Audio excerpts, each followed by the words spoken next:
Another assault on the TTC. This time, the attack is being investigated as a possible hate crime. Plus, the city's budget committee is wrapping up public consultations on the latest budget and spending plan. Lots to discuss this morning with Mayor John Tory. He is joining us live now for our weekly check-in. Good morning, Mayor Tory. Hi, Tammie. We'll start off with this latest attack on the TTC. Police are considering this a hate crime. They're still looking for a suspect. You tweeted about it as well as soon as you learned of this attack and said that the TTC is a place that needs to be safe without exception. What needs to be done? We've been talking about it for quite some time with these attacks on the rise. What needs to be done in order to have it stay safe and make it safe and safe enough for people to come back? Well, I'll start off by echoing words you just spoke, which is stay safe, because we still do move millions of people every day safely. But there are, a number of incidents that have been happening that cause for concern. And there is no one easy answer that's going to deal with it all. But I think it's a combination of increased presence of people who are there to keep things safe. And that's why the budget, for example, contains the funding to put extra special constables on the TTC to keep people safe.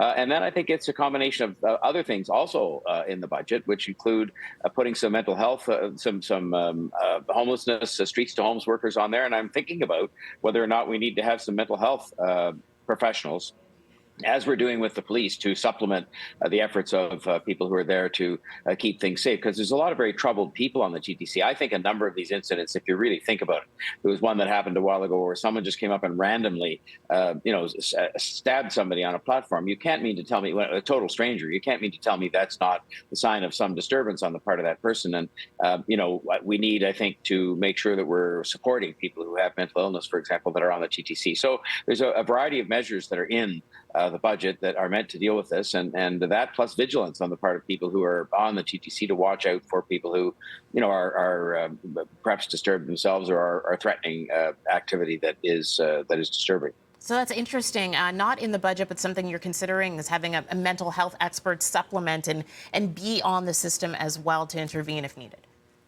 Yes, I just think we're doing it in other places. We actually have a brand new service that people may know in place across a good part of the city on a pilot project basis to send mental health professionals instead of the police when people call 911 and they're in distress. And it's just 6 months old, but it's actually having some success. And when the people tell us it's time, the professionals who help us with this, we will expand that, because I think it is, better trained people specifically for the purpose of dealing with mental illness. And I think there's a lesson in that in terms of what we might do on the TTC as well that I've been hearing as we've gone through the budget consultations. All right. Warming centers. We know that review of warming centers, there's a motion to take a look at the policy and procedures behind opening them up.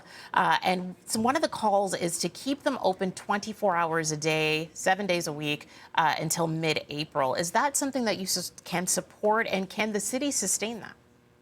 Well, I could support it, and of course we'll sustain it, because, keeping people safe in the end, whether it's safe from the conditions who are experiencing homelessness or safe from criminal activity, that's one of our principal responsibilities. But again, I will await the recommendations coming from people like the medical officer of health and the professional public servants. One of the things that I see happening with a lot of these issues, to be frank, is people politicize them, and they call on 24-hour of this and 7-day of that and so on. And I rely on experts that we employ, at considerable expense. And I'm not saying they're not worth the money, but I'm just saying we have experts that can advise us as to what is the best way in which we can deploy scarce resources to look after and keep safe people, whether they're on the transit system or whether they're experiencing homelessness. So I'm looking forward to receiving that report and to having a discussion about it, because we want to keep people safe. And I have no doubt that the previously arbitrary rules that said it had to be, I think it was -15 for the warming centers to be open, were in need of being more flexible.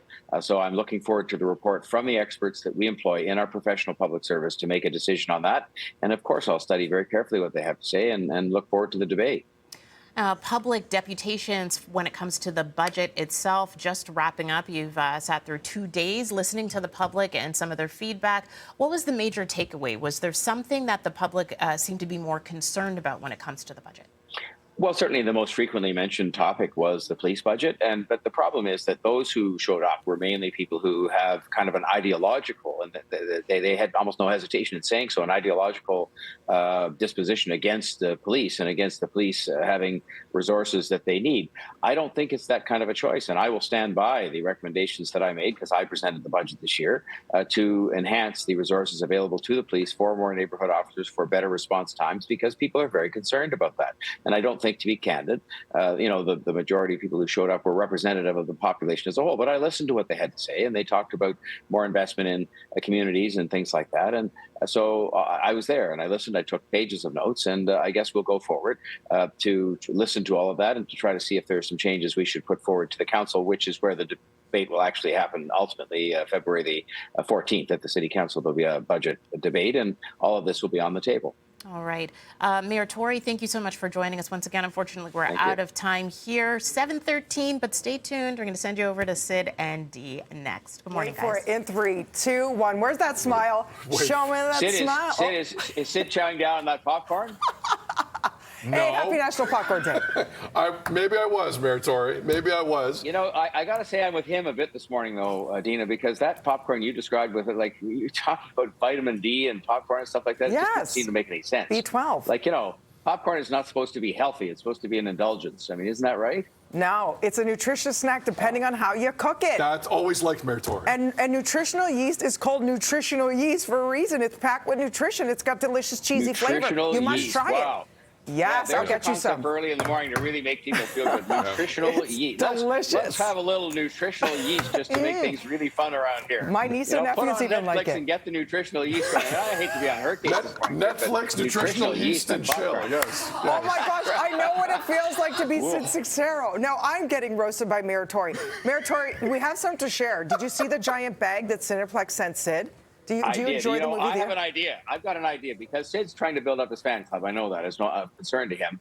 And just like his mom used to put a stake around his neck so the dog would play with him when he was a kid, if he takes that, knapsack of popcorn on the subway, I suspect he'll have a lot of new friends. I think it'd be great. Knapsack of popcorn! Two things. One, it was so the goldfish would play with me is the first thing. Not the dog. But secondly, I'm with you, Mayor Tory. Like, when I watched Avatar 2, it was amazing. But I kept saying to myself, I need nutritional yeast to make this experience Don't knock it till you try it. You were yearning. I was yearning. You had a what do they call it? Missing out. The munchies for nutritional yeast. Missing out. Dina. Missing out, Mayor Tory. Nutritional yeast is obviously working for you, but come on now, seriously. Listen, you drizzle the olive oil, then you put the nutritional yeast and you give it a good shake so it sticks. Otherwise, all the delicious flakes go to the bottom. I promise you it's going to change your life. I got so many people hooked on it, Mayor Tory, and it's good for you. Dina, I'll make a deal with you. I'll come on here and endorse it completely the day that Cineplex adds it as a thing you can put on your popcorn at the theaters. I don't think it's necessary. Yes, sir. Would you like some nutritional yeast in your popcorn? Can I interest you in 2 butter squirts or the nutritional yeast and olive oil? Exactly. They should start doing that, actually. Thank you. So hold on, just to wrap it up, just so we're clear. You're a big moneymaker for them, yes. That's right. Yes, that's expensive. So Mayor Tory's perfect popcorn experience, you walk up to the theater at the movies, and the whole place is buzzing because it's Mayor Tory. A celebrity has arrived. You're like, what is the order for you? That's right. It's small because otherwise I could eat an entire big bag. So if it's small, then I run out eventually. It is got just regular butter on it, but then I love the days when you can shake on a little sour cream and onion, salt, and that would be it. Thank you. And it would be small though, because otherwise I'd be out of control, just eating a huge bag and then walking out of there feeling like, as you were saying earlier, you've done something to your system. It smells really small, and of course That's now discipline. some nutritional yeast, a double order of nutritional. I'm with you, though, on the shakers. I took pride in I would say, please only fill it up halfway. And I shake it so it gets through it all. Then please fill up the second half. Like, it was a science, and I needed to prepare extra time before that movie started to shake it through properly. It was a thing, and they need to bring that back. I'm with you on the salt. I agree. The dill, everything, the barbecue, the more we talk the about this, though, the more I'm realizing I believe my wife also uses nutritional yeast. Thank you, Lucy. when she has her popcorn. Yes. Thank you, so I think I'm in Lucy. for a Thank you, conversation when Lucy. I get home tonight. You're trying to suck up to Dina now. No, Forget I'm it. serious. I'm serious. I Nobody believe. does that except Dina. It's Yeah, the first I've 6 ever heard. degrees of nutritional yeast here today on Breakfast Time. I'm happy that you're actually able to admit that, Sid. Oh, Mayor Tory, Anyway, I had another 9 things. Whatever, we're good. I enjoyed that That segment. was better. Chew on Happy that. Popcorn Day. Happy National Popcorn Day, Mayor Tory. Somebody get Mayor Tory a small. Well, yeah, a There little you squirt go. of butter, You know the dill what? Get pickle. a medium next time Get him you're a at the theater, ketchup Mayor sprinkle. Tory. That's it. Indulge. Have a great You day. deserve it.